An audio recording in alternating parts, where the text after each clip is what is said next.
ओम गण गणपति नमः। जय माता रानी। दोस्तों, आप देख रहे हैं आपका अपना YouTube चैनल व्रत त्योहार टोटके। मैं हूं आपके साथ रिमझिम शर्मा।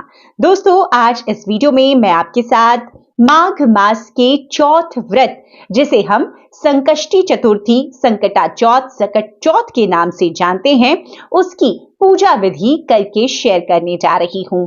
दोस्तों, इसे हम बड़ी चौथ कहते हैं और हर साल माताएं इस व्रत को धारण करती हैं। तो चलिए, पूजन सामग्री मैंने आपके साथ शेयर की हुई है, उस वीडियो को भी जरूर देख लीजिएगा जो पूजा में अभी सामग्री लगेगी। और अब जैसे कि आप देख सकते हैं कि मैंने ये पूरब की दिशा है, यहाँ पर एक पाटा लगा लिया है, लकड़ी का ये पाटा है दोस्तों। और यहाँ पर पीले वस्त्र, देखिए गणपति की पूजा करते हैं तो पीले वस्त्र हम बिछाते हैं, तो पीले वस्त्र बिछा लिए हैं। आज की पूजा में मैंने जो अपने गणपति हैं, पीतल की प्रतिमा की पूजा मैं करती हूं, तो उन्हें विराजमान कराया है। आज की पूजा में आप चाहें तो गोबर से गणपति बना सकते हैं, आप चाहें तो इस तरह एक सुपारी पर कलावा लपेट करके गणपति बना सकते हैं। आज के पूजन में, संकटा चौथ व्रत में, हम माता गौरी की भी पूजा करते हैं। तो गौरी माता मैंने यहाँ पर हल्दी से बना ली है। थोड़ी सी हल्दी पाउडर आप लेकर उसे गूंथ लीजिए अच्छे से, और इस प्रकार से गौरी माता आप बना सकते हैं। तो इस प्रकार से देखिए तैयारियां जो है मैंने वो कर ली है। अपनी तरफ से मैंने देखिए वंदनवार सजा लिया है, चांदनी लगा ली है, चौकी पर कपड़ा लगा लिया है। अब सर्वप्रथम पूजा की शुरुआत करें तो सबसे पहले यहाँ पर देखिए मैंने दीपक के लिए आसनी दी है और यहाँ पर कलश के लिए आसनी दी है। आसनी में आप देख सकते हैं ये तिल का उपयोग किया है, क्योंकि आज के इस चौथ को तिलकुटा चौथ, तिलकुट चौथ के नाम से भी हम जानते हैं। तो सबसे पहले दीप प्रज्वलित कर लेते हैं, उसके बाद में भगवान का स्नान कराते हुए पूजन को आगे बढ़ाएंगे। तो देखिए, भगवान की जब भी हम दीपक लगाते हैं तो भगवान की बाईं तरफ दीपक लगाते हैं और दाहिनी तरफ कलश की स्थापना करते हैं। तो मैंने आपके साथ जब सामग्री शेयर की है तो कलश की जो सामग्री है वो सभी बता दी है। देखिए, एक इस तरह से पीतल का पात्र है, स्वास्तिक इस पर बना ली है, गले में कलावा है, ये आम के पत्ते हैं, पंचपल्लव है, जल पूरी तरह से भरा हुआ है। अब इस कलश में हम डालेंगे क्या, ये सभी मैंने सामग्री में दिखा दी है। सुपारी, पान का फूल, अक्षत, दूर्बा, ये सभी चीजें हम डालते हैं इस कलश में। तो देखिए ये सभी चीजें, अक्षत में आज तिल का उपयोग करेंगे, तो ये मैंने ये सभी चीजें जो कलश में जानी चाहिए डाल दी। आज की पूजा में देखिए, आप हर बार जो मास की संकष्टी चतुर्थी व्रत करती हैं माताएं, वो जानती हैं जरूरी नहीं होता है कलश स्थापना करना, लेकिन आज के पूजन में क्योंकि ये माघी चौथ है, सबसे बड़ी चौथ है, तो आज की पूजा में हम कलश जरूर बनाते हैं। कलश के ऊपर देखिए ये मैंने पूर्ण पात्र रखा है। जब भी देवताओं का पूजन हम करते हैं तो हम दीप कलश बनाते हैं, तो ये पूर्ण पात्र में भी मैंने तिल भरा है और इसके ऊपर ये देखिए एक मैं दीपक लगा करके इस दीपक को भी प्रज्वलित कर लूंगी और कलश की स्थापना फिर कर लूंगी। कलश तैयार हो गया और ये भगवान की दाहिनी ओर तिल का यहाँ पर आसन दिया है मैंने, सफेद तिल का, और ये कलश को स्थापित कर दिया। हमेशा जो कलश का दीपक है, या आपने ऐसे, ये तो मैंने अखंड ज्योत लगाई है, भगवान की तरफ ही रखते हैं दीपक का मुख, लेकिन दूर रखते हैं कि कोई नुकसान ना हो। अब यहाँ पर सभी तैयारियां हो गई हैं, तो कलश देव हो, दीप देव हो, माँ गौरी और गणपति की पूजा, सबकी पूजा एक साथ हम करते चलेंगे। तो सबसे पहले यहाँ पर स्नान का भाव कर लेते हैं। आप पंचामृत से भी कर सकते हैं, आप शुद्ध गंगा जल से भी कर सकते हैं। ओम गण गणपति नमः, ओम गण गणपति नमः, ओम गण गणपति नमः। इस प्रकार से आपको स्नान का भाव कर लेना है, माता गौरी का भी स्नान का भाव करना है। इसके बाद में जैसा कि मैंने बताया आपको कि कलश में आसन दे दिया है मैंने, और दीपक में भी यहाँ पर देख सकते हैं आप, गणपति में आसन नहीं दिया है। और यहाँ पर माँ गौरा, देखिए जो सुपारी की मैंने गणपति बनाए हैं, ये बस आपको दिखाने के लिए बनाए थे। तो ये जो गणपति हैं, क्योंकि यहाँ पर गणपति विराजमान है, तो मैं इन्हें नहीं स्थापित करूंगी आज की पूजा में, यहाँ पर माँ गौरा स्थापित होंगी। तो ये देखिए माँ गौरा के लिए आसन हो गया। और देखिए ये तिल है, अब तिल से जो गणपति हैं विराजमान, उनका भी आसन हम यहाँ पर देंगे। अब हमने स्नान का भाव कर लिया है, तो इसके बाद में आप, जैसे कि हम स्नान करते हैं तो इसको पोंछ लें भगवान को। अब सर्वप्रथम दोस्तों हम करेंगे व्रत का संकल्प। आज हम व्रत में हैं, ये संकल्प कर लेंगे।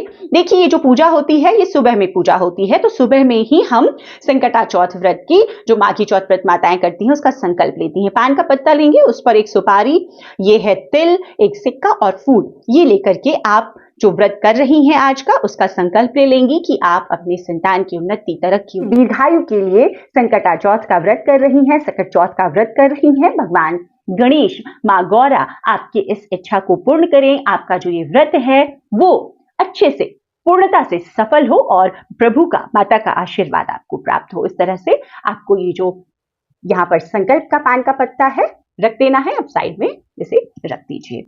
अब इसके बाद में स्नान हो गया, संकल्प ले लिया हमने, तो सबसे पहले हम गणपति को यहाँ पर यज्ञोपवीत अर्पित करेंगे। आप यज्ञोपवीत देखिए इस तरह से पहना भी सकती हैं, आप चाहें तो यहाँ रख भी सकती हैं। उसके बाद में देखिए वस्त्र हम देंगे, तो वस्त्र रूपी कलावा आप दे सकते हैं, आप वस्त्र लेकर आए हैं तो वस्त्र दे सकते हैं। सभी देवी देवताओं के भाव से हम यहाँ पर वस्त्र देंगे, तो माता के लिए भी आप इस प्रकार से वस्त्र रखिए। और कलश में भी मैं रखती हूँ वस्त्र, क्योंकि यहाँ पर ही हम सभी देवी देवताओं का आह्वान करते हैं, तो कलश पर भी हमें वस्त्र रख लिया है। अब इसके बाद में सबसे पहले दीप देव को पूज लेते हैं। तो दीप देव का पूजन जरूरी है। किसी भी पूजा में देखिए हमें सर्वप्रथम अग्नि को पूजना चाहिए, वही साक्षी होते हैं इस पूजन का। तो एक फूल पर अक्षत लिया है मैंने और रोली कुमकुम रख करके आप दीप देव का आह्वान कर लीजिए और उनको पूज लीजिए। इस पूजा में सम्मिलित होने के लिए उन्हें कहिए और जो इस पूजा का फल है वो आपको प्राप्त हो। तो देखिए अब श्रृंगार करेंगे, तो श्रृंगार में ये सभी चीजें हैं। पीले चंदन से मैं शुरू कर रही हूँ, तो पीले चंदन, अब गणपति हैं प्रथम पूजनीय, तो सबसे पहले उन्हीं को लगाते हैं, माँ गौरा को। और यहाँ पर कलश में मौजूद सभी देवी देवता के नाम से आपको इस तरह से पीले चंदन अर्पित करने चाहिए। इसके बाद ये कुमकुम है, ओम गण गणपति नमः, जय माँ गौरा। इसके बाद सिंदूर अर्पित कीजिए, कलश देव को भी सिंदूर अर्पित कीजिए। और इसके बाद हल्दी, तो हल्दी भी हम अर्पित करते हैं गणपति को और माता गौरा को भी। कलश में सभी देवी देवता हैं तो हम यहाँ पर उनको भी करेंगे। अक्षत में आप तिल का उपयोग कीजिए, और या आप चाहें तो आज की पूजा में भी चावल भी उपयोग में अक्षत के रूप में ला सकते हैं। तो इस प्रकार से हमने कर लिया। अब यहाँ पर गणपति के लिए देखिए मैं दोनों वस्त्र लेकर आई थी, तो अब यहाँ पर क्योंकि मैंने जो आसन दिया है वो पीले का दिया है, पीले रंग के वस्त्र का, तो मैं ये लाल रंग के वस्त्र अर्पित कर रही हूँ गणपति को। अब इसके बाद देखिए यहाँ पर फूलों की माला है, तो गणपति को फूलों की माला अर्पित करेंगे। ओम गण गणपते नमः। देखिए थोड़ी सी यहाँ पर पाटा मैंने छोटी ले ली है, तो जगह की थोड़ी सी कमी हो गई है, लेकिन इस प्रकार से फूलों की माला अर्पित कर दी। माता के लिए मैंने यहाँ पर देखिए छोटी सी माला बना ली है। माँ गौरा को भी हम अर्पित कर देंगे। और इसी प्रकार से एक जो ये माला है कलश देव में भी इस तरह से आपको सुसज्जित कर देना है। अब इसके बाद में देखिए ये गुलाब के फूल भी लेकर आई थी, तो गुलाब के फूल, गुड़हल के फूल मिल जाएं तो वो भी आप अर्पित कीजिए।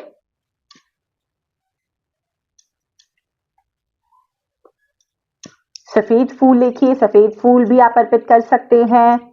फूलों से भी आपको बहुत अच्छे से, बहुत सुंदर तरीके से सजा लेना है। अब बारी आती है हम भगवान का पूजन कर रहे हैं तो इत्र अर्पित करेंगे। तो इत्र देखिए मैंने पहले भी कहा है कि मैं तो वस्त्र पर ही इत्र देवताओं के भी अर्पित करती हूँ। आप चाहें तो अलग से कॉटन पर ले सकते हैं, आप हाथ में लेकर भी लगा सकते हैं। तो इस प्रकार से माता को भी लगा दिया और भगवान के, प्रभु के वस्त्र पर भी, कलश देव में भी इस प्रकार से आपको इत्र लगा देना चाहिए। तो देखिए भगवान गणपति की पूजा हम कर रहे हों और दूर्वा जो सबसे प्रिय है उनको वो अर्पित ना करें, ऐसा कैसे होगा। तो हमें संकटा चौथ व्रत में दूर्वा की गांठ देखिए 11 दूर्वा मुझे मिली है, तो 11 दूर्वा की गांठ बना ली। आप 21 बना सकते हैं, 51 बना सकते हैं। तो गणपति के इस प्रकार से ओम गण गणपते नमः बोलते हुए दूर्वा अर्पित कर दीजिए। गणपति के पूजन में, पूरे शिव परिवार के पूजन में देखिए शमी पत्र का बहुत महत्व होता है। माता गौरा को भी शमी पत्र हम अर्पित करते हैं, गणपति को भी। तो यहाँ पर शमी पत्र भी मैंने 11 की संख्या में गणपति के लिए, बाकी माता गौरा के लिए ली है। तो हर बार आप गणपति के मंत्रों को बोलते हुए, मन ही मन कामना करते हुए कि आपके संतान को दीर्घायु दें, हर प्रकार से उन्नति तरक्की दें आपके संतान को, ये बोलते हुए एक एक आप शमी पत्र भी अर्पित कर सकते हैं प्रभु पे। तो इस प्रकार से आपने 11 या 9 ऐसे संख्या में शमी पत्र अर्पित करने चाहिए। ओम गण गणपते नमः, ओम गण गणपते नमः, ओम गण गणपते नमः, ओम गण गणपते नमः। आप माता को भी अर्पित कीजिए शमी पत्र, माँ गौरा को भी, माता लक्ष्मी को भी, भगवान शिव को भी बेहद प्रिय है। तो 5 शमी पत्र मैंने माँ गौरा को अर्पित किए। बड़ी आसानी से देखिए मिल जाएगा। और यहाँ पर सभी देवी देवताओं का आह्वान करते हुए उनके नाम से आप कलश देव में भी शमी पत्र छोड़ सकते हैं। देखिए आज की पूजा में जिस प्रकार से दूर्वा का महत्व होता है, दूर्वा देखिए अपनी विशेष मनोकामनाओं के लिए आज की पूजन में हम अर्पित करते हैं। ये एक महा उपाय भी है, तो आपको दूर्वा अर्पित करना चाहिए। उसी प्रकार से गणपति के पूजन में सुख, सौभाग्य, समृद्धि के लिए हल्दी की देखिए 5 गांठें हैं, साबुत हल्दी की 5 गांठें आपको माता गौरा और गणपति के सम्मुख आज की पूजा में जरूर अर्पित करनी चाहिए। ओम गण गणपते नमः।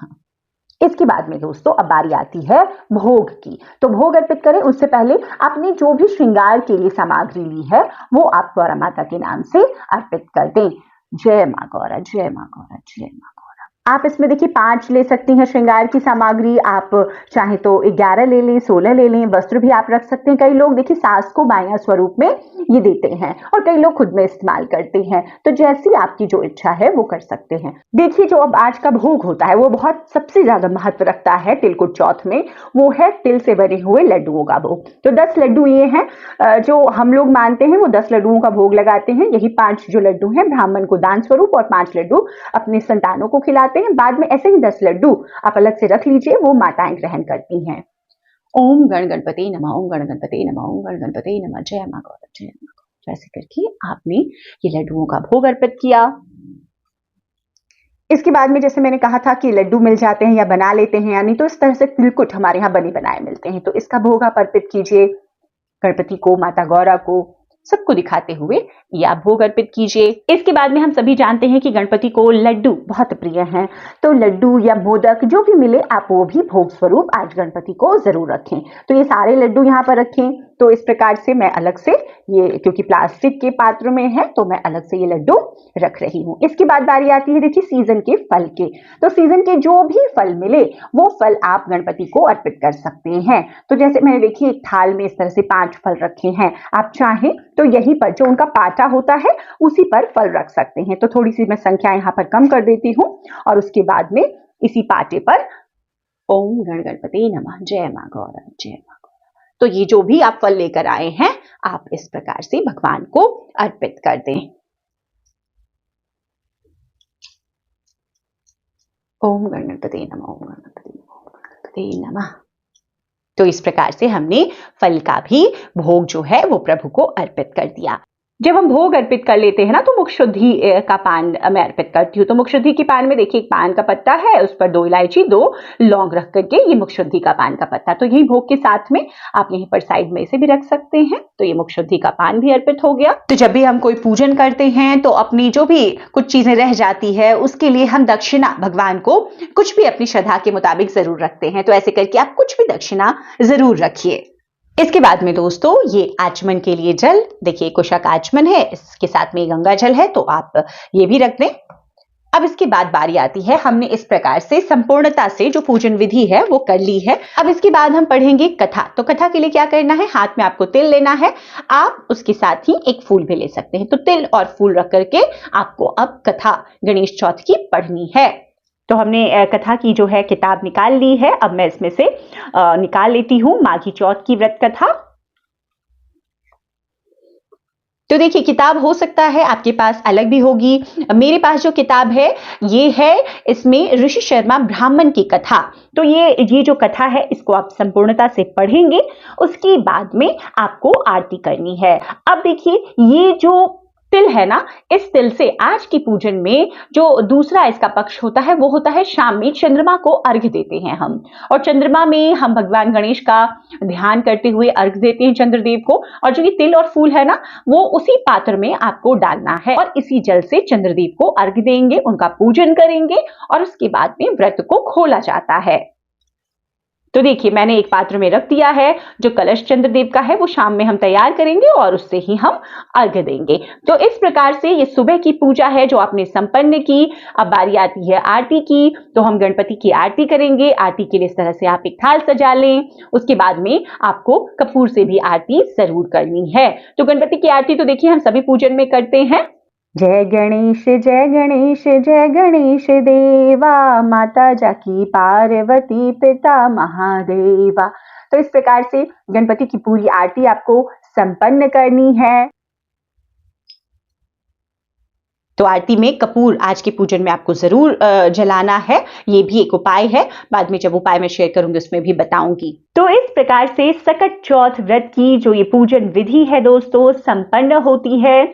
सभी माताओं को सकट चौथ व्रत की बहुत बहुत शुभकामनाएं। इसी प्रकार से आप भी पूजन करें और भगवान गणपति का, माँ गौरा का आशीर्वाद प्राप्त करें। इस तरह से करने के बाद में, आरती संपन्न करने के बाद में आपको जल छोड़ देना है और उसके बाद में चंद्रमा को हम शाम में अर्घ्य देंगे। तो देखिए, इस व्रत को तो माताएं निर्जला निराहार रखती हैं, आप चाहें तो फलाहार भी कर सकती हैं। तो जो माताएं फलाहार करती हैं वो कर सकती हैं। बोलिए गणपति महाराज की जय।